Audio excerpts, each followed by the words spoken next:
Oke, balik lagi di channel Setiawan C. Di video kali ini saya akan melanjutkan sharing service yang ke 20.000 untuk all new Honda HR-V. Di video sebelumnya saya sudah men-sharingkan biaya servis dan apa saja yang diservis yang ke 10.000 km ya. Kali ini saya akan sharing yang ke 20.000 km. Oke, pertama kita tetap mengacu pada buku panduan atau buku servisnya untuk mengetahui apa saja yang dilakukan pengerjaan servisnya. Ini pada buku servis ini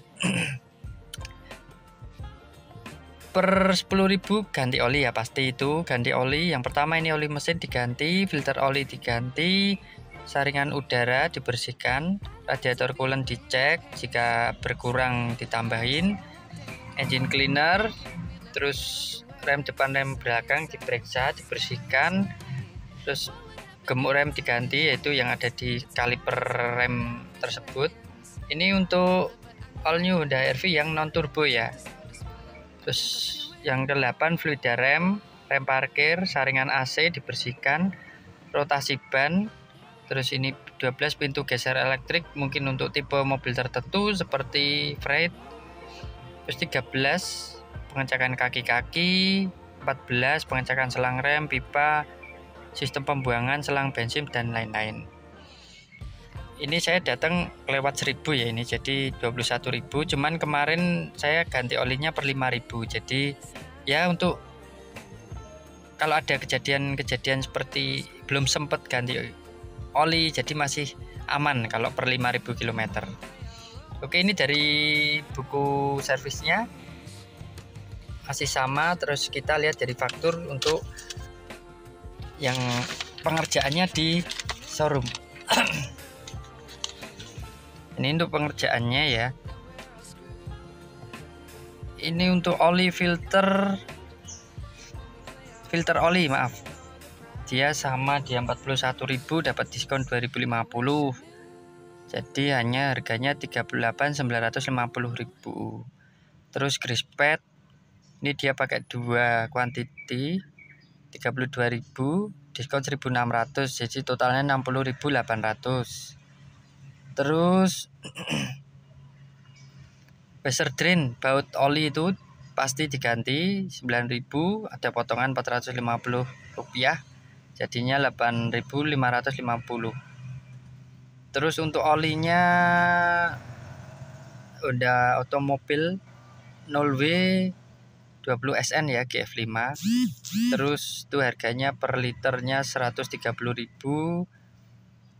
Dia pakai 4 liter, jadi 494.000, udah dipotong diskon 6,5.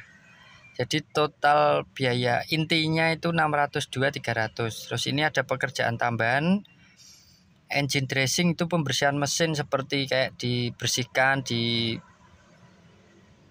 Jadi setelah di engine dressing mesin jadi sangat bersih. Itu biayanya 220.000, diskon 22.000, jadi 198.000 ya. Terus ini ada brake dan parts cleaner, jadi untuk pembersihan dari sistem pengereman tersebut. Mungkin ada partnya ya, seharga 56.000, diskon 2.800, totalnya 53.200. Jadi total biaya jasa dan part tambahnya 251.200. Itu dua tadi ya, engine dressing sama brake parts cleaner. Jadi untuk keseluruhan totalnya yang dikerjakan pada servis 20.000 km ini tidak belum termasuk sporing ya. Kalau rotasi ban biasanya di sporing. Ini tadi pekerjaannya yang dikerjakan sama seperti yang di buku servis. Pekerjaan utamanya ini dia free service, masih free service kan untuk mobil baru sampai 50.000 km. Ganti oli filter,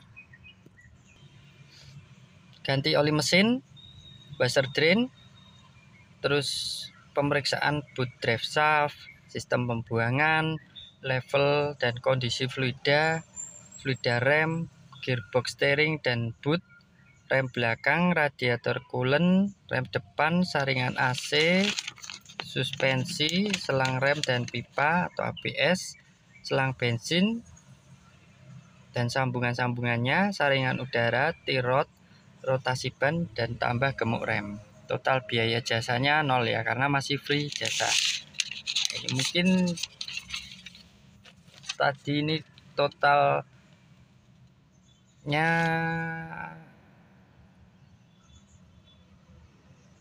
853.500 ditambah PPN 11%, 93.886.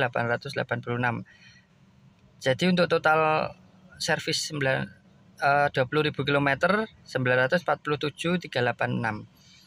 Ya totalnya ya, 1 juta lah. Itu ninggal sporing ya. Jadi pada saat itu saya nggak sporing karena sebelumnya sudah. Menurut saya baiknya memang 10.000 km. Cuman menurut saya pribadi nih ya, saya kasih 20.000 km sporingnya.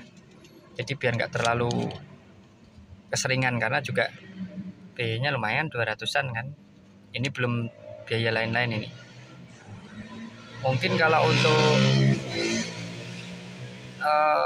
yang jasanya bayar, mungkin untuk perawatan servis seperti ini kurang lebih ya, kalau nggak salah tuh sekitar 700-800an seperti itu. Jadi ini yang 20.000 km 1 juta lah. Mungkin kalau tambah sporing ya 1.200.000-an untuk biayanya. Udah beres seperti itu. Ini untuk Honda All New HR-V tahun 2023. Mungkin seperti yang di video sebelumnya kurang lebih sama sih. Untuk perawatan mobil itu plus minus sama. Mungkin kalau yang turbo itu ada perbedaan sedikit. Seperti itu. Ini pengerjaannya biasanya paling kalau servis ringan ini ya katakanlah 2 jam lah. 2 jam udah selesai. Dan kita bisa menunggu di sana ataupun ditinggal. Untuk menunggu di showroom kita biasanya dapat kupon, bisa ditukar untuk snack sama kopi atau minuman yang ada di sana. Di sana juga untuk ruang tunggunya nyaman, free wifi, ada juga televisinya, terus ada smoking roomnya juga ada. Kita juga bisa melihat pengerjaan servis dari mobil kita dari ruang tunggunya. Jadi nyaman kalau untuk ruang tunggunya di sana.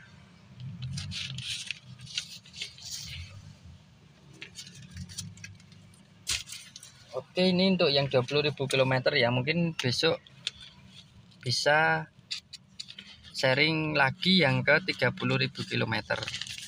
Kita juga bisa mengacu pada ini sih sebenarnya. Nah, ini untuk beberapa jenis oli yang ada di oli resmi Honda ya ini. Jadi di buku tuh ada Honda oli untuk turbo, dia 0W20. Dia tipe olinya seperti ini, khusus turbo. Terus ini 0W20 ePro Gold. Ini seperti ini olinya. Terus ini 530 ePro Blue. Terus ini 10W30 ePro Green. Ini yang saya pakai mungkin yang ini gold. Terus di sini juga bisa dibaca ya, melindungi mesin, jaga lingkungan, paduan sempurna bagi mobil Honda Anda, meningkatkan efisiensi bahan bakar, memperkuat perlindungan mesin mobil Honda Anda, dan menjaga lingkungan. Terus di sini juga ada varian untuk AC evaporator cleaner, brake pad cleaner, ini oli CVT, terus ini dia ada 2 tipe oli ya, CVT sama HCF2. Terus oli power steering, engine cleaner, ultra brake fluid, premix coolant. Ini untuk oli matic ya. Jadi beda ya, oli matic AT sama CVT. Itu olinya berbeda. Jadi kita harus tahu benar-benar mobil itu membutuhkan oli yang